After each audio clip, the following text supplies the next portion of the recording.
मैं आपसे अपील करता हूं कि मृत्यु भोज पे पाबंदी लगनी चाहिए। और ये आप अगर ये सोचेंगे कि चलिए कोई और बंद करेगा, तो मैं समझता हूं, आपका भाई होने के नाते मैं आपसे अपील करता हूं, और मैं कोई गलत अपील नहीं करता हूं, समाज को ये बुराइयां छोड़नी चाहिए। एक तो किसी के घर में डेथ होगी, उनका परिवार का उनका चाहने वाला व्यक्ति चला गया, फिर समाज का ये प्रेशर कि वो लोग उसकी अंतिम संस्कार के बाद 13 दिन बाद या 3 दिन बाद खाना करें और ये सब चीजें करें और एक बड़ी भीड़ जाए। तो हमारी गुलामी का एक सबसे बड़ा कारण ये भी है, तमाम तरह के जो पाखंडवाद को हमने स्वीकार किया हुआ।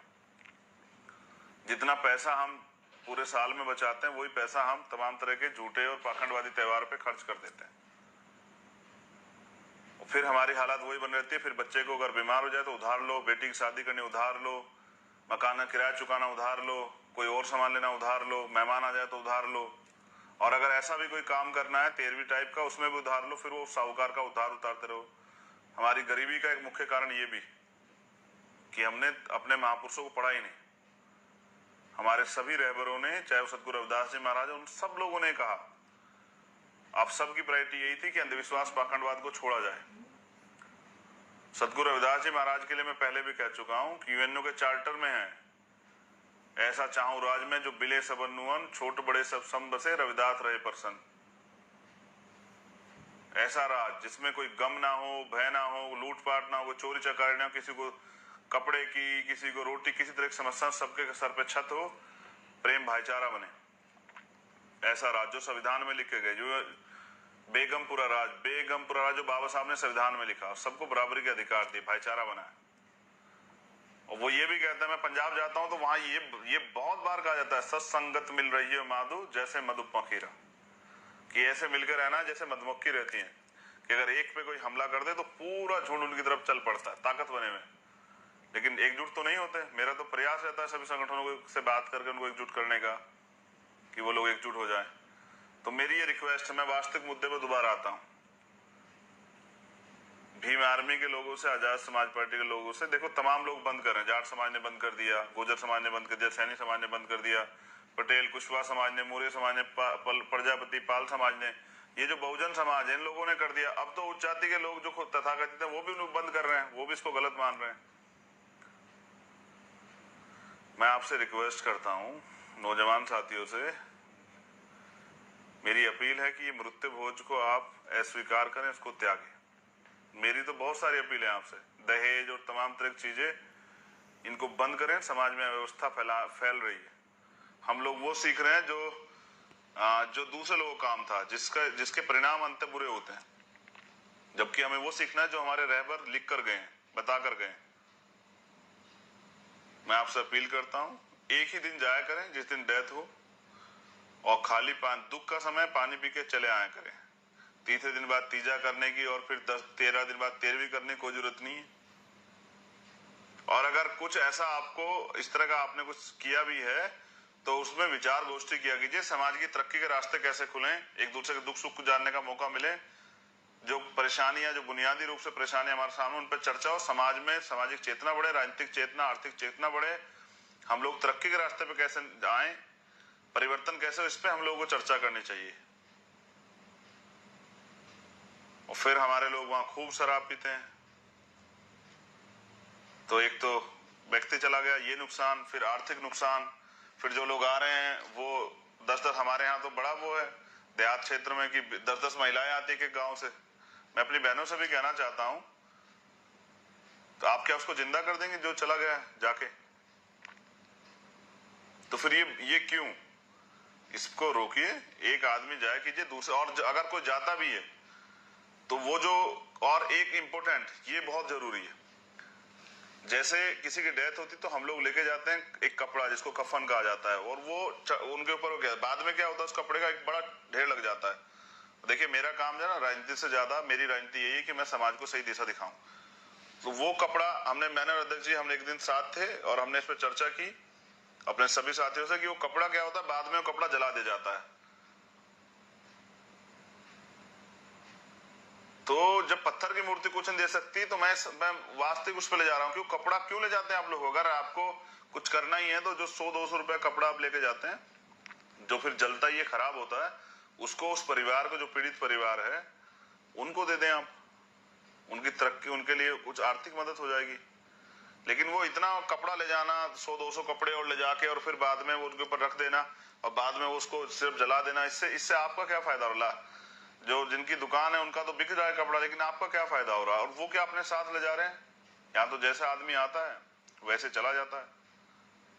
तो मेरी आपसे 2 अपील इंपॉर्टेंट है। पहली, जब आप किसी के यहाँ जाएं तो जो आपसे बन पड़े उस परिवार की मदद कर दें, इससे आर्थिक संसाधन, आर्थिक उनको सहायता होगी। किसी को कोई कपड़ा ना ले जाएं, बिल्कुल ना ले जाएं। सेकंड, ये मृत्यु भोज को त्यागें, इस पर चर्चाएं करें, गांव-गांव मीटिंग करें, उनसे बताएं सब चीजें। ये आर्थिक नुकसान अपने लोगों का ना करें।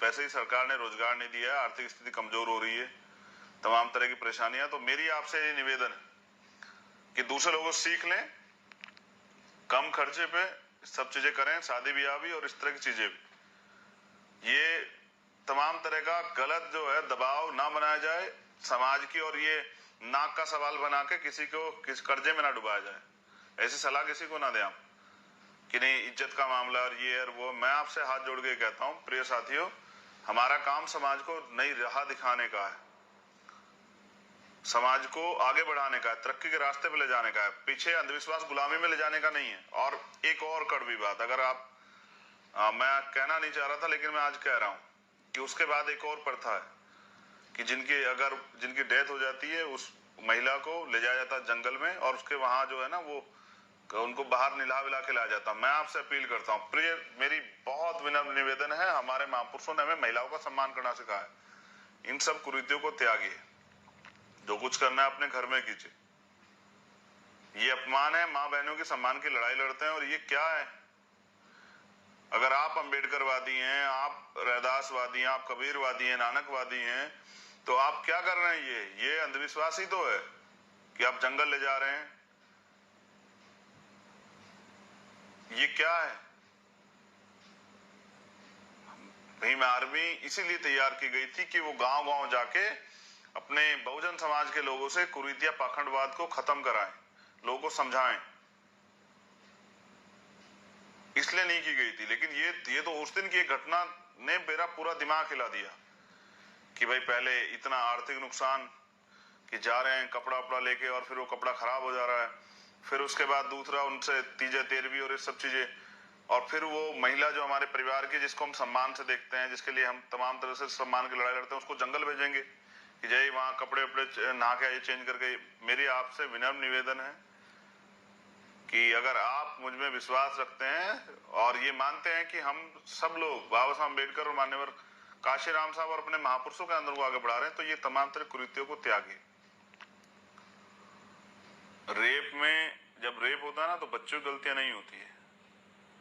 जो लोग ये तर्क देते हैं कि महिलाओं ने छोटे कपड़े पहने इसलिए रेप हुआ, रेप इसलिए होता है कि आपके यहाँ गंदगी भरी हुई है, आप मानसिक रूप से अस्वस्थ हैं, गुलाम। महिलाओं की गलतियों से रेप नहीं होते हैं, 6 साल की बच्ची के कपड़ों से रेप नहीं होते हैं, ये दरिंदगी ये यहाँ घुसी होती है, इससे रेप होते हैं। ये जो महिलाओं को 2म दर्जे का नागरिक और सिर्फ जो है ना अपनी स्वार्थ की पूरा करने की सामान जो आप लोगों ने समझा, इसकी वजह से होता है। हम सबके घर में बहन बेटियां हैं। मैं अभी बात कर रहा था, एक मामला हुआ है बिजनौर में, मैं उनके परिवार से बात कर रहा था कल। एक मामला हुआ है महाराष्ट्र में, नागा उसमें साकानाकी में। मैंने आज उनसे भी, आई से भी बात की। ये जो रेप हत्या पूरे देश में होती है, तो ये करने वाले लोगों की गलती है, वो अपराधी हैं। और सहना उस बच्ची को पड़ता जिसके साथ होता है, उसको लोग गलत निगाह से देखते हैं, वो उसको समाज में आंख झुका के चलना चाहिए। जलना उसे चाहिए जिसने ये दरिंदगी की है, कि सबके घर में बहन बेटियां। मैं तो आपसे ये निवेदन करूंगा कि एक नई सोच के साथ, बहन बेटियों माताओं के सम्मान के साथ, देश में रहने वाली प्रत्येक महिला किसी जाति धर्म की, उसके सम्मान की रक्षा करना ही एक पुरुष का दायित्व है, कर्तव्य है। लेकिन ये भेड़िए कौन है जो ये सब चीजें कर रहे हैं? तो ये भी ऐसे ही मानसिक बीमारी से ग्रसित लोग हैं। मेरा आपसे निवेदन है कुरीतियों को त्यागे। आज मैं लगभग 16 महीने बाद अपने परिवार के बीच पहुंचा था, अपने समाज के बीच पहुंचा था। मैंने भी खुली हवा में सांस ली थी। 16 महीने तन्हाई में बंद रहा,